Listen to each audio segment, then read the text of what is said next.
আসসালামু আলাইকুম প্রিয় দর্শক, আপনাদের সকলকে আমন্ত্রণ জানাচ্ছি অন্য মঞ্চের আলাপচারিতায়। ইরান এবং ইসরায়েল ও আমেরিকার মধ্যকার যুদ্ধ একেবারে ক্রিটিক্যাল স্টেজে পৌঁছেছে। ভয়াবহ হামলা চলছে। হামলা চালাচ্ছে ইরান ইসরায়েলের উপরে এবং মার্কিন ঘাঁটিগুলোর উপরে, আর আমেরিকা এবং ইসরায়েল হামলা চালাচ্ছে প্রচন্ডভাবে ইরানের উপরে। ইরান কিন্তু পাল্টা জবাব দিয়ে যাচ্ছে শক্তিশালীভাবে, এবং ইরানের হামলায় এ পর্যন্ত মোটামুটিভাবে যা জানা যাচ্ছে তা হচ্ছে মধ্যপ্রাচ্যে ইসরায়েল এবং আমেরিকার চোখ নষ্ট হয়ে গেছে। এই আমেরিকার চোখ আর ইসরায়েলের চোখ বলতে তাদের ডিফেন্স সিস্টেম এবং রেডার সিস্টেম ব্যাপকভাবে ক্ষতিগ্রস্ত হয়েছে। ইরানের সরকার পরিবর্তনের চেষ্টা করা হলে ইরান ইসরায়েলের পরমাণু স্থাপনায় হামলা চালানোর হুমকি দিয়েছে। আর গতকাল ইরান একটি ক্ষেপণাস্ত্র হামলা চালিয়েছিল, সেই ক্ষেপণাস্ত্র ভূপাতিত করেছে তুরস্ক। এটা নিয়ে এক রকমের উত্তেজনা ছড়িয়েছে আঞ্চলিক এবং আন্তর্জাতিক পর্যায়ে। আসলে কি ঘটেছে এই বিষয়গুলো আমি আপনাদের কাছে তুলে ধরার চেষ্টা করব। সুপ্রিয় দর্শক, আসসালামু আলাইকুম, আপনাদের সবাইকে স্বাগত জানাচ্ছি এখনকার আলোচনায়। আপনাদের সঙ্গে রয়েছে আমি সিরাজুল ইসলাম। সুপ্রিয় দর্শক, গত রাতের যে খবর পেয়েছি তাতে রাজধানী তেহরানে ব্যাপক ক্ষয়ক্ষতি হয়েছে বলে জানা যাচ্ছে, এবং প্রচুর বেসামরিক লোক মারা গেছে এ কথা মোটামুটি নিশ্চিত। কত লোক মারা গেছে এখনো পরিষ্কার না, তবে বড় রকমের ক্ষয়ক্ষতি হয়েছে। যুদ্ধের আজ ষষ্ঠ দিন, এরই মধ্যে আমেরিকা কিন্তু অর্থনৈতিকভাবে চাপে পড়েছে, কারণ তার যে রেডার সিস্টেম এবং তার ক্ষেপণাস্ত্র প্রতিরক্ষা ব্যবস্থা যে ধ্বংস হয়েছে দুটো, অন্তত কাতার এবং সংযুক্ত আরব আমিরাতে, এগুলোর ব্যাপক দাম এবং অনেক ক্ষয়ক্ষতি হয়েছে। এছাড়া ইরান আমেরিকার যুদ্ধ জাহাজে হামলা চালিয়েছে। আজকে সর্বশেষ আমাকে একটা সূত্র জানালো, ইরানের সাথে কানেক্টেড একটা সূত্র জানালো যে আব্রাহাম লিঙ্কনের উপর হামলা চালানোর চেষ্টা করেছে নতুন করে ইরান। হামলা সফল হয়েছে কিনা নিশ্চিত না, তবে কোন ইউটিউব চ্যানেলে দেখলাম যে আব্রাহাম লিঙ্কনের উপর হামলা চালিয়েছে এবং বেশ ক্ষয়ক্ষতি হয়েছে। এখনো নিশ্চিত না, তবে আমেরিকা বলেছে যে এটা মিথ্যা দাবি, আর আইআরজিসি বলছে তারা হামলা চালিয়েছে। ওপাশে ইরানের একটি যুদ্ধ জাহাজ ডুবিয়ে দিয়েছে আমেরিকা হামলা চালিয়ে ভারত মহাসাগরে।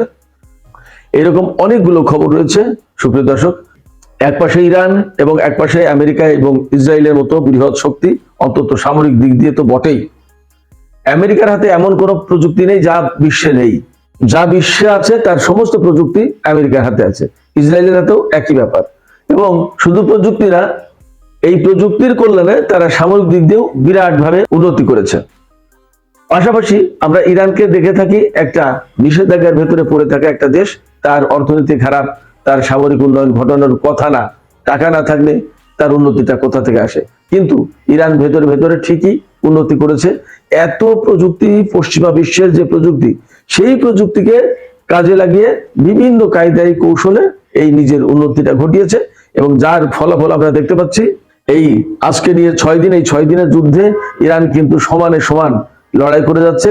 ইসরায়েলের অবস্থা কিন্তু একেবারে ত্রিশঙ্কু, ভয়ঙ্কর সব হামলা চালিয়েছে, এবং কোন মিডিয়াতে দেখা যাচ্ছে যে ইসরায়েল একেবারে ধ্বংসস্তূপে নরকে পরিণত হয়েছে, ভয়াবহ রকমের হামলার মুখে পড়েছে। হ্যাঁ, সেখানে লোকজন অত বেশি মারা যায় না, তার কারণ হচ্ছে যে প্রতিটি বাড়িতে, প্রতিটা বিল্ডিং এ, বাড়ি বলে কোনো কথা না, যত বিল্ডিং তার প্রত্যেকটা নিচেই বাংকার আগে বানাতে হবে, বাংকার বানিয়ে তারপর বাড়ি বানাতে হবে।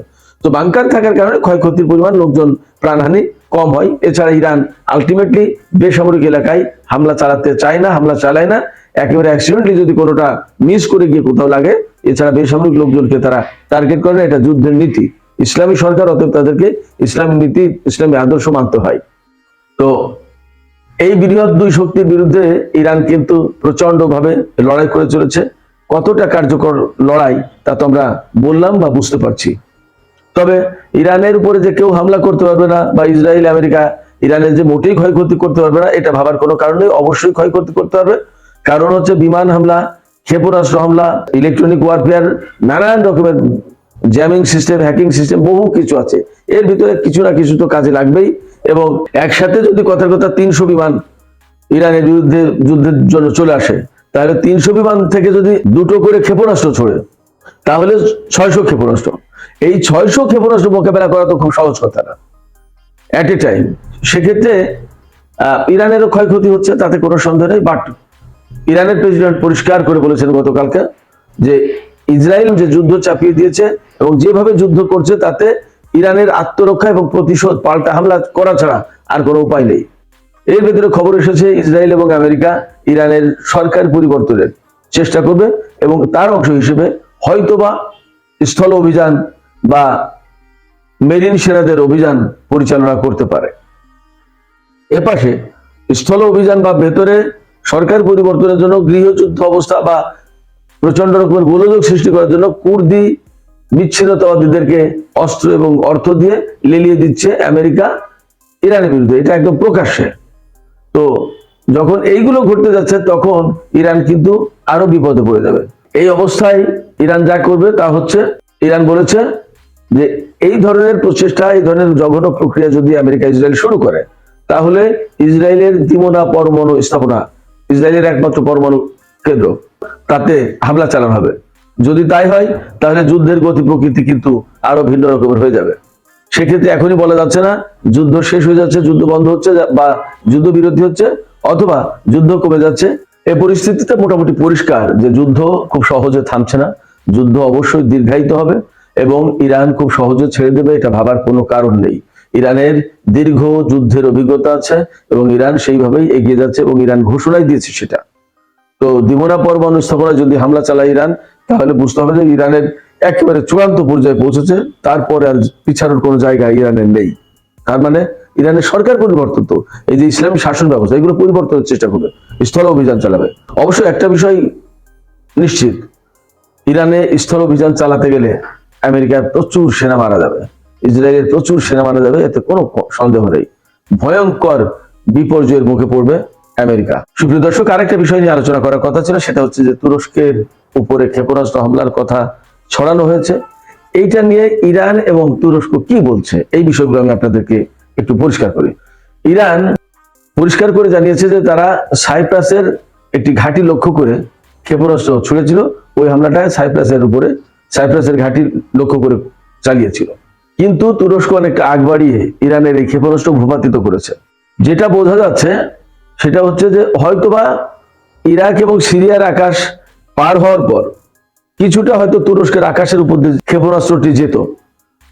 তুরস্ক বাহাদুরি দেখিয়ে, আমি অনেকটা বলবো এইভাবেই, তুরস্ক অনেকটা বাহাদুরি দেখিয়ে এই ইরানের ক্ষেপণাস্ত্র ভূপাতিত করলো। আপনাদের খেয়াল থাকার কথা, আইএস সন্ত্রাসীদের বিরুদ্ধে ইরান, হিজবুল্লাহ এবং সিরিয়া এবং রাশিয়া যখন লড়াই করছিল, রাশিয়া প্রচন্ড ভাবে আইএস সন্ত্রাসীদের বিরুদ্ধে হামলা চালিয়ে যখন লন্ডভন্ড করে দিচ্ছে, তখন রাশিয়ার একটি বিমান ভূপাতিত করেছিল এই তুরস্ক। কোনো প্রয়োজন ছিল না, সেই লড়াইটা ছিল সন্ত্রাসীদের বিরুদ্ধে। অথচ যেহেতু তুরস্ক মদত দিত এই সন্ত্রাসীদেরকে সিরিয়ার সরকার পতনের জন্য, সেই কারণে তুরস্ক সরকার ওই বিমান ভূপাতিত করেছিল। এটা তুরস্ক সবসময় মদ খাসলত, বাজে অভ্যাস, এবং তারা এই কাজ সবসময় করে আসছে। এইবারও ইরান যখন ক্ষেপণাস্ত্র ছুড়েছে সাইপ্রাসের একটি ঘাঁটি লক্ষ্য করে, তখন তুরস্ক সেই ক্ষেপণাস্ত্র আগ বাড়িয়ে ভূপাতিত করলো এবং তারা বলছে যে তাদের নিজেদের স্বাধীনতা, সার্বভৌমত্ব এগুলো এবং তাদের নিজেদের নিরাপত্তা রক্ষার দায়িত্ব তাদের আছে এবং তারা এ ব্যাপারে কোনো আপোষ করবে না। ইরান তো তুরস্কের উপর হামলা চালায়নি, ইরান তুরস্কের উপর হামলা চালায়নি, তাহলে তার নিরাপত্তা কোথায় গেল? এবং তার তো জানার কথা, বোঝার কথা যে কি হচ্ছে ঘটনাটা। তো এই যে তুরস্ক এবং তুরস্কের এরদোগান সরকার, এরা সবসময় ইসরায়েল, আমেরিকা, নেটোর সদস্য, তো এদের প্রতি দুর্বল এবং প্রকৃতপক্ষে মুখে মুখে অনেক কথা বলে, মুসলমানদের জন্য একদম জীবন দিয়ে দেয়। ভেতরে ভেতরে তারা কিন্তু, আমি যা দেখলাম, আমার ব্যক্তিগত পর্যবেক্ষণ, ভেতরে ভেতরে তারা কিন্তু বৃহত্তর মুসলিম উম্মার স্বার্থের বিরুদ্ধেই কাজ করে। যেমন এই যে আজারবাইজানে ইসরায়েলের একদম ব্যাপক ঘাঁটি আছে, ড্রোন, বিভিন্ন রকম বিমান, এই সমস্ত মোতায়েন করা আছে। এই আজারবাইজানকে শেল্টার দিয়ে দিয়ে তুরস্ক এই পর্যন্ত আশকারা দিয়ে দিয়ে এই পর্যন্ত মাথায় উঠিয়েছে। এবং এই আজারবাইজান কোথায়?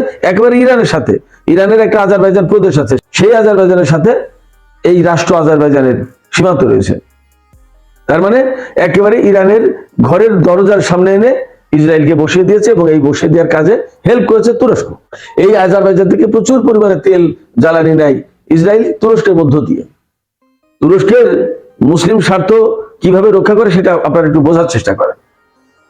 তো ইরান পরে বলেছে, গতকালকের এই ঘটনা পরে, যে আমরা আসলে তো তুরস্কের উপর হামলা চালাতে চাইনি, তুরস্কের কোনো ঘাঁটিতে হামলা চালাতে চাইনি, আমরা এই হামলাটা চালিয়েছিলাম সাইপ্রাসের ঘাঁটি লক্ষ্য করে। এখন আপাতত পরিস্থিতি কুল ডাউন আছে। কিন্তু তুরস্ক যে ঘটনাটা ঘটিয়েছে, আমি মনে করি ব্যক্তিগতভাবে এই ঘটনাটা এইরকম একটা উত্তেজনাকর পরিস্থিতির ভেতরে ঘটানো ঠিক হয়নি। এই ঘটনাটাকে বহির্বিশ্বের লোকজন, পশ্চিমা গণমাধ্যমগুলো বা পশ্চিমা দেশগুলো, ইউরোপের দেশগুলো এবং ইসরায়েল বা তাদের মিত্ররা এইভাবে রূপ দেওয়ার চেষ্টা করছে যে ইরান তুরস্কের উপর হামলা চালিয়েছিল।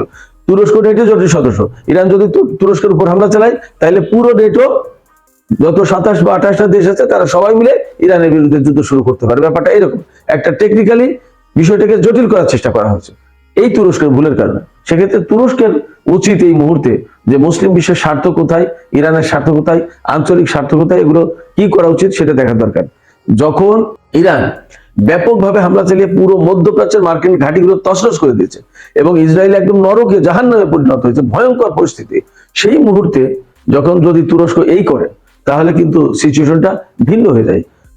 পরিস্থিতি যা হয়েছে আমরা যা দেখতে পাচ্ছি, আমার ব্যক্তিগত বিশ্লেষণ এটা যে ইরান এবং ইসরায়েল আর আমেরিকার ভিতরে যে যুদ্ধ, সেই যুদ্ধের আমেরিকার যে ক্ষয়ক্ষতি হয়েছে মধ্যপ্রাচ্যে, তাতে যদি সামনে যুদ্ধবিরতি করতে হয় এইরকম একটা পরিস্থিতিতে, তাহলে ইরান নিশ্চিতভাবে দাবি তুলবে মধ্যপ্রাচ্য থেকে তোমাদের সমস্ত ঘাঁটি গুটিয়ে নিতে হবে। এটা যুদ্ধবিরতির অন্যতম প্রধান শর্ত থাকবে। সেক্ষেত্রে তুরস্কের আঞ্চলিক রাজনীতি, মুসলিম উম্মার স্বার্থটা দেখার সম্ভবত দরকার আছে, এগুলো তাদের বোঝা উচিত। আমার মনে হয় যে এই ব্যাপারে নিশ্চয়ই দুই দেশের পক্ষ থেকে, ইরান এবং তুরস্কের পক্ষ থেকে নিশ্চয়ই একটা উদ্যোগ দেওয়া হবে এবং পরিস্থিতি নিশ্চয়ই স্বাভাবিক থাকবে। সুপ্রিয় দর্শক, আজকের আলোচনা এখানে শেষ করব। নিশ্চয়ই এর ভিতরে আপনাদের মনে অনেক প্রশ্ন জেগেছে। আপনাদের কাছে একটা প্রশ্ন জানতে চাই, আপনারা কমেন্টে জানাবেন উত্তর, আর আপনাদের আরো যদি কোনো মতামত থাকে তাও জানাবেন। আমার পক্ষ থেকে আপনাদের কাছে প্রশ্ন যে তুরস্ক যে ইরানের ক্ষেপণাস্ত্রটা ভূপাতিত করলো, এই কাজটা করে প্রকৃতপক্ষে তুরস্ক বা ইরানের স্বার্থ রক্ষা হলো নাকি অন্য কারোর স্বার্থ রক্ষা হলো? আপনারা কি মনে করেন? আপনাদের কমেন্ট জানাতে পারেন। আর ভিডিও ভালো লাগলে লাইক, কমেন্ট, শেয়ার করবেন এবং চ্যানেলটি সাবস্ক্রাইব করে সঙ্গেই থাকুন প্লিজ। আপনাদের সবাইকে অনেক অনেক ধন্যবাদ। আল্লাহ হাফেজ।